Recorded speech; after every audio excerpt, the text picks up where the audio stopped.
Bonjour à toutes et à tous et bienvenue dans le JT d'actualité juridique du groupe Revue Fiduciaire. À la une de ce lundi 7 janvier, promotion encadrée sur certains aliments et loi sur le pouvoir d'achat.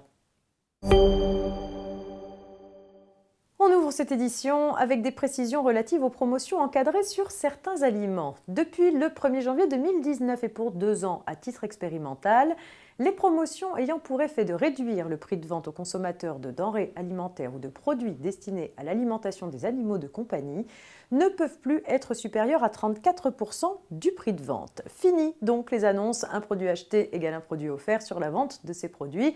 Il restera en revanche possible d'annoncer 2 produits achetés égale un produit offert. Ne sont pas concernés par l'interdiction les produits périssables et menacés d'altération rapide, à condition que la promotion ne fasse l'objet d'aucune publicité ou annonce à l'extérieur du point de vente.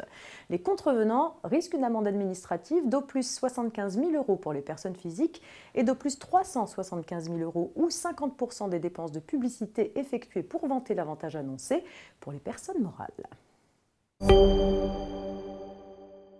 On vous propose à présent un point sur la loi sur le pouvoir d'achat. La loi qui concrétise les mesures en faveur du pouvoir d'achat a été examinée et publiée en quelques jours. Elle ouvre aux employeurs la possibilité de verser une prime exceptionnelle de pouvoir d'achat.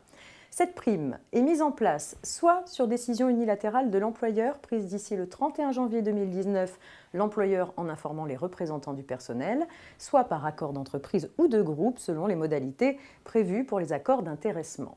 Cette prime est exonérée dans la limite de 1 000 € d'impôt sur le revenu, de toutes les cotisations et contributions sociales d'origine légale ou conventionnelle, ainsi que de la participation à l'effort de construction, de la taxe d'apprentissage, des contributions à la formation professionnelle et de la taxe sur les salaires.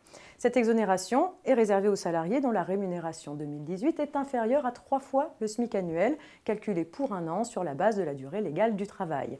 Elle doit être versée entre le 11 décembre 2018 et le 31 mars 2019 au plus tard. Elle peut être attribuée à tous les salariés ou réservée à certains d'entre eux. Attention, la prime ne peut ni se substituer à des augmentations de rémunération ou à des primes notamment prévues par un accord salarial, ni se substituer à des éléments de rémunération. Par ailleurs, la loi accélère la mise en œuvre de la réduction de cotisations salariales sur les heures supplémentaires, les heures complémentaires et les jours travaillés au-delà de 218 jours par an pour les salariés en forfait jour. Cette mesure était prévue par la loi de financement de la sécurité sociale pour 2019 et elle était attendue à l'origine pour le 1er septembre 2019. La loi sur le pouvoir d'achat en prévoit l'application aux heures réalisées dès le 1er janvier 2019. La réduction de cotisations couvre les cotisations salariales d'assurance vieillesse et de retraite complémentaire, mais pas la CSG ni la CRDS. Elle s'applique à la rémunération de l'heure supplémentaire ou complémentaire, ainsi qu'à la majoration de salaire qui est attachée.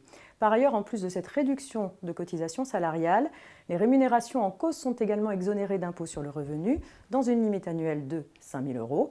Attention, ici aussi, les heures supplémentaires ou complémentaires qui auraient remplacé des éléments de rémunération sur les 12 derniers mois ne bénéficient pas de ces exonérations.